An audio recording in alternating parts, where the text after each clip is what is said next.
loin de sa face. L'Éternel s'est fortement irrité. Et la sanction, c'était quoi? C'était de les chasser loin de sa face. Ils ont été déportés. Le roi d'Assyrie est venu, il les a enlevés de là, il les a enlevés, il les a tous fait sortir du pays. Et qu'est-ce qu'il a fait? Il est venu établir en Israël d'autres peuples. Et ces peuples qui sont venus avec leurs idoles. Ils sont venus avec leurs adorations. Et Dieu a vu que son pays était profané. Il a commencé à envoyer des lions les tuer. Les lions les tuaient. Peut-être qu'ils ont consulté leur Dieu leur ont dit, c'est parce que vous n'obéissez pas au Dieu du pays. Donc ils ont envoyé au roi de Syrie d'envoyer quelqu'un qui puisse leur enseigner la voie de Dieu. Cette personne, Dieu avait pris le roi a pris un lévite qui est venu pour leur enseigner la voie de Dieu, afin qu'ils cessent de pécher contre Dieu, afin que les lions cessent de les dévorer. Malheureusement, cette personne était parmi eux, leur enseignant comment adorer Dieu. Malheureusement pour eux, ils étaient toujours attachés à leurs idoles. À cause de cela, la destruction les a atteints. La dépravation était totale. C'est pour cela que Dieu nous avertit aussi aujourd'hui.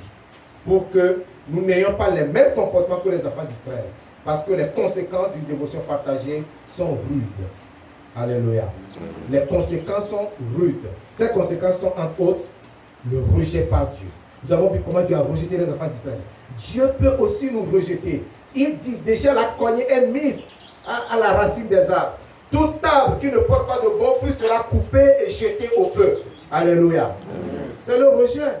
Tu es rejeté. Tu es condamné. Tu es maudit. La cognée, la hache est déjà sur la racine des arbres. Tout arbre qui ne porte pas de bons fruits sera coupé et jeté au feu. Il y a le rejet. Il y a ensuite la séparation d'avec Dieu. Tu te sépares de Dieu, Dieu te rejette.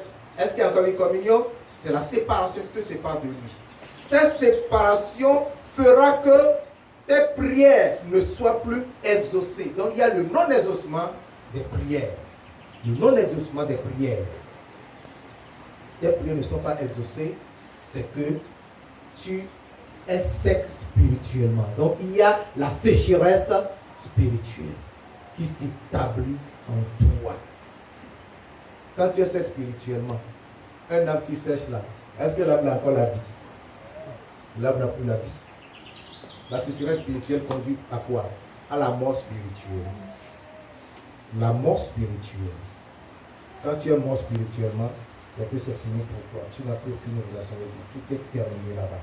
Dieu te livre au maître de l'ennemi.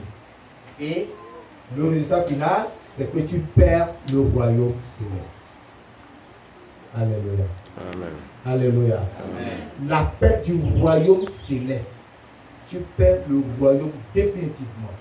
C'est pourquoi nous devons éviter d'avoir de la duplicité, d'avoir un amour, une dévotion pour un autre Dieu en dehors de notre Dieu, l'Éternel des armées, en dehors de Jésus-Christ, le seul Seigneur et Sauveur. Dans Hébreux, chapitre 10, au verset 6, Hébreux, chapitre 10, Hébreux 10, le verset 6, il est écrit: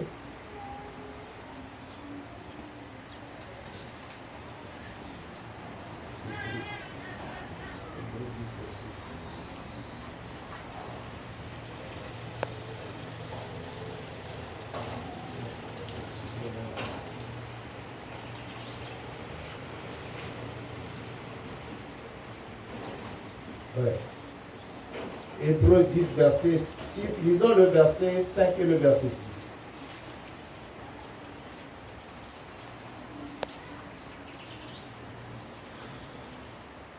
Versets 5 et 6. C'est pourquoi Christ, entrant dans le monde, dit: tu n'as voulu ni sacrifice ni offrande, mais tu m'as formé un corps. Tu n'as agréé ni holocauste ni sacrifice pour le péché. C'est pour nous dire que Christ s'est déjà sacrifié pour nous. Restons attachés à ce sacrifice pour ne pas nous détourner. Nous n'avons plus de sacrifice à offrir. Parce que ceux-là, lorsqu'ils sont détournés de Dieu, ils offrent des sacrifices à d'autres dieux. Mais nous sommes rachetés une bonne fois. Où nous n'avons pas à dépenser un seul franc pour notre salut. Nous n'avons pas à dépenser un seul franc pour adresser nos prières à Dieu. C'est que nous devons rester accrochés à la grâce de Dieu pour avoir la force de rester fidèles. Dans Tite 2, verset 11, il est dit que la grâce de Dieu de salut s'est manifestée à tous les hommes. Alléluia. Demeurons attachés à cette grâce. C'est seule la grâce qui nous sauve, c'est seule la grâce qui nous délivre, c'est seule la grâce qui nous maintient dans la foi à notre Dieu. Lisons Tite chapitre 2, du verset 1 au verset 14. Du verset 11 au verset 14. Tite chapitre 2, verset 11 au verset 14. Il dit, car la grâce de Dieu, source de salut pour tous les hommes, a été manifestée. Il nous enseigne à renoncer à l'impiété, au convoitisme mondain et à vivre dans le siècle présent selon la sagesse, la justice et la piété, en attendant la bienheureuse espérance et la manifestation de la gloire du grand Dieu et de notre Sauveur Jésus-Christ, qui s'est donné lui-même pour nous, afin de nous racheter de toute iniquité et de se faire un peuple qui lui appartienne, purifié par lui et zélé pour les bonnes œuvres. Alléluia. Amen. Regardez ce que la grâce de Dieu a accompli dans notre vie. La grâce de Dieu nous enseigne à renoncer à l'impiété et à vivre dans la sainteté. Parce que Jésus-Christ s'est offert pour nous en tant que sacrifice vivant. Allons à lui. Demandons-lui de nous sauver, de nous sanctifier et de nous garder dans l'alliance avec Dieu. Alléluia. Amen. Nous devons garder cette alliance. Et nous devons prêter attention à l'avertissement solennel qu'il nous donne. Dans 1 Corinthiens 10 au verset 12. Dans 1 Corinthiens 10, verset 12, l'avertissement nous dit quoi? Il nous dit, ainsi donc, que celui qui croit être debout prenne garde de tomber. C'est pour dire que la chute est possible. Mais étant avertis, nous devons nous battre pour ne pas céder à la chute. Alléluia. Ce matin, je crois que tu as compris quelque chose. Le danger d'une dévotion partagée. Est-ce que tu sers Dieu de tout ton cœur? Est-ce que tu es vraiment attaché à Jésus-Christ? Est-ce que tu l'aimes de tout ton cœur, de toute ta pensée et de toute ta force? Est-ce que tu lui donnes toute ta vie entière afin de n'appartenir qu'à lui seul? Mon frère, tu es appelé à répondre à cette question dans la prédication. C'est pourquoi tu vas te lever et parler au Seigneur. Lève-toi pour répondre à cette question. Est-ce que ton cœur est vraiment attaché? S'il n'est pas encore attaché, demande à Dieu de t'accorder la grâce d'avoir le cœur réellement attaché à Dieu, d'être consacré à lui. Peut-être que toi, Jésus ne met pas encore dans ton cœur.